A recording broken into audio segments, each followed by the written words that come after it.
सरकार अपने स्तर पर दूर करते हुए भारत बांग्लादेश के विलय का मार्ग प्रशस्त करेगी। बाकी से आप जो पूछे आपके पर थोड़ा सवाल है। द्विवेदी जी, आज जो जिस तरह प्रेस वार्ता रखी गई, बांग्लादेश की बात करें, अखिल भारत हिंदू महासभा अगर नहीं वहाँ पे जिस तरह जो हाल हो रहे बांग्लादेश में नहीं रुकते तो अखिल भारत हिंदू महासभा क्या करेगा? जिस तरह अभी सरकार से भी आप अपील कर रहे कि उस पर कार्रवाई की जाए। अखिल भारत हिंदू महासभा 13 अगस्त को जंतर मंतर पर अपनी मांगों को लेकर के प्रदर्शन करने जा रही है। आज आप पत्रकार बंधुओं के माध्यम से हमने विषय को सरकार के समक्ष रखा है, लेकिन साथ ही साथ हम चेतावनी देने यदि भारत सरकार 72 घंटे के अंदर इन मांगों पर अमल नहीं करती अगर, और विपक्षी दल भी इस विषय पर पूरी तरीके से मौन है, ये भी एक अखरने वाली बात है, तो 13 अगस्त को अखिल भारत हिंदू महासभा अपने सैकड़ों कार्यकर्ताओं के साथ जंतर मंतर पर प्रदर्शन करेगी और माननीय प्रधानमंत्री नरेंद्र मोदी जी को ज्ञापन देकर के उनसे इस दिशा में सकारात्मक कदम उठाने की मांग करेगी। जिस तरह एक आवाज उठती है कि हिंदुओं पे अत्याचार हो रही, क्या आपको लगता है?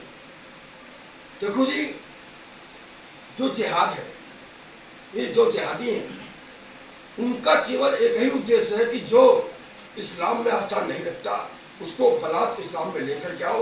यदि बलात् वो इस्लाम में नहीं आता, उसके पुरुष की हत्या कर दो, उसकी स्त्रियों को अपनी रखैल बना लो, उनकी संपत्तियों में कब्जा कर दो और उनके घरों को आग लगा दो। और ऐसा करने वाले जिहादी को मरने के बाद जन्नत मिलती है, जो उनके धर्म ग्रंथ कहते हैं। तो जिनके धर्म ग्रंथों का इतना हिंसात्मक संदेश होगा, उनसे हम शांति की उम्मीद नहीं कर सकते। हिंसा को हिंसा से ही कुचला जा सकता है, अहिंसा से नहीं कुचला जा सकता। इसलिए हम मोदी जी से मांग कर रहे हैं जो बांग्लादेश में सैन्य हमला करे और वहाँ के जिहादियों को समाप्त करते हुए बांग्लादेश को भारत को विलय करे। अखिल भारतीय हिंदू महासभा का ये बांग्लादेश में इतने हिंदू नरसंहार हो रहे हैं, उन्हें बचाने के लिए क्या कोई कार्यक्रम बनाना चाह रही है अखिल भारतीय हिंदू महासभा? देखिए, अखिल भारत हिंदू महासभा के पास मात्र आंदोलन के अलावा कोई मार्ग नहीं है, क्योंकि सत्ता जिन लोगों के पास है, इसमें क्योंकि अंतर्राष्ट्रीय विषय है, वो निर्णय लेने के लिए सत्ता में बैठे हुए लोग और विपक्ष में बैठे जो संसद में बैठे हुए लोग हैं, ये उनका कार्य है। यदि उस दिशा में हमसे किसी भी प्रकार का सहयोग चाहिए, हम उनको अपना सहयोग हिंदू महासभा देने के लिए तैयार हैं। हिंदुओं में, भारत में हिंदुओं में भी हिंसा हो रही है? बिल्कुल हो रही है, क्योंकि हमारे देश में जो एक धर्मनिरपेक्षता के नाम पर छद्म शासन पद्धति परोसी गई, उसका एकमात्र लक्ष्य आज तक जो 75-77 साल आजादी के हो गए, एकमात्र लक्ष्य आया है कि अल्पसंख्यक के नाम पर मुसलमानों को पुरस्कृत करना और बहुसंख्यक हिंदुओं का उत्पीड़न करना। इसके सिवा आजादी से लेकर 15 अगस्त 1947 लेकर आज तक हिंदुओं को कहीं भी न्याय नहीं मिलता है। न्याय हिंदू और मुसलमान में भेद करके दिया जाता है।